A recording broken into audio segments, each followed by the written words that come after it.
So I've already placed about a half a chimney full of unlit charcoal on one side of my grill, and I've also placed a Weber lighter cube right there on the right side in the corner. Now I'm just going to put a couple of bricks in front of these coals, and that's just going to serve as a boundary and keep them nice and tight so that they don't travel once they start to ignite. Now let's take a handful of those coals out from the corner where I have my Weber lighter cube. And then we'll light the cube and place those coals back on top of it.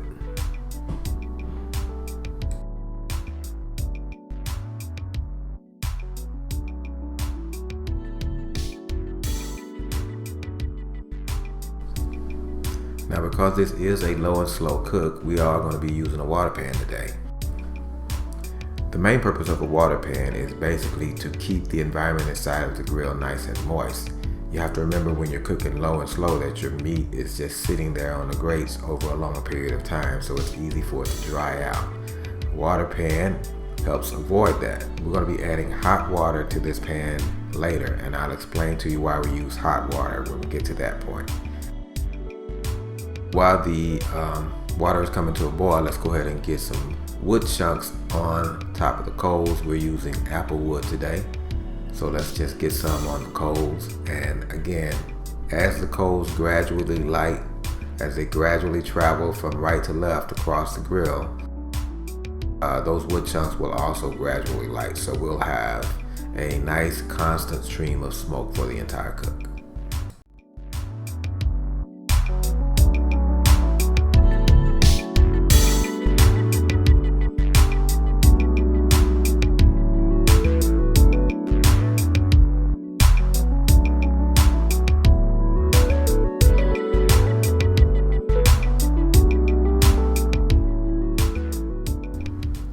Alright, so my water has come to a boil, and now it's time to pour it into the water pan. Now the reason why we're using hot water instead of cold water is because if we use cold water, our grill will be working to try to heat the water up.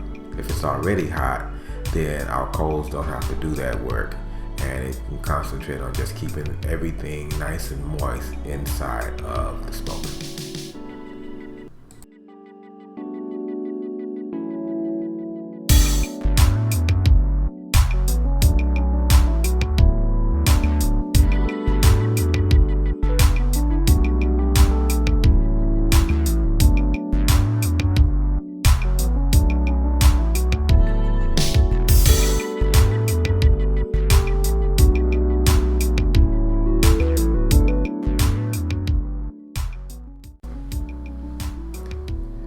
We are going to be monitoring the temperature on this cook. We need to monitor the internal temperature of my ham, but I also want to monitor the temperature of my grill in the spot where my ham is going to be sitting.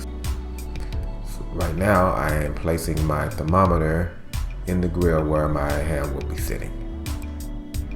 Alright, let's get that plugged into my transmitter, and then it'll take just a couple of seconds and you'll be able to see that it is now reading the temperature inside of the grill.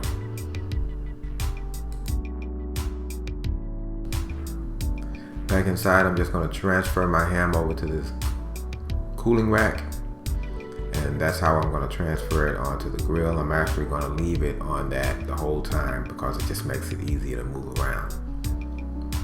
Alright, let's get out to the grill with this thing, and it's time to put it on.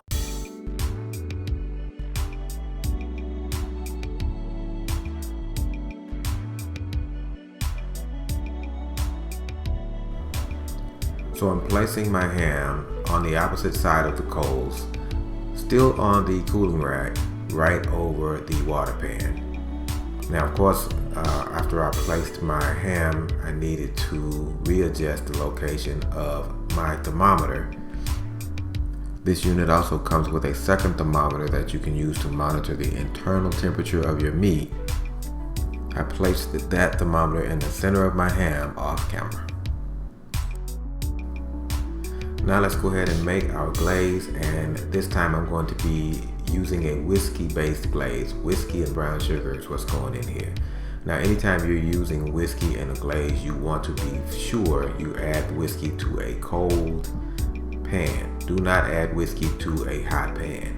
You're going to have yourself a big fire. So my pan is completely cold. I've added the whiskey, about a half a cup to start off with. And then I'm just going to turn on a very, very low fire under here.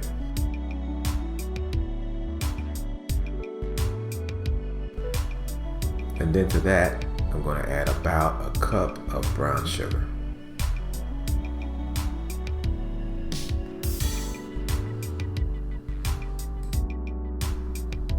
Now my intention was to also add some orange juice to this glaze just to thin it out a little bit and add a little citrus.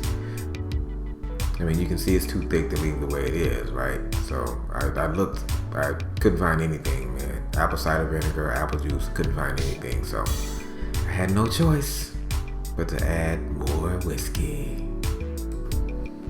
Now before you guys start calling me an alcoholic or something, remember, we're burning the alcohol off of this.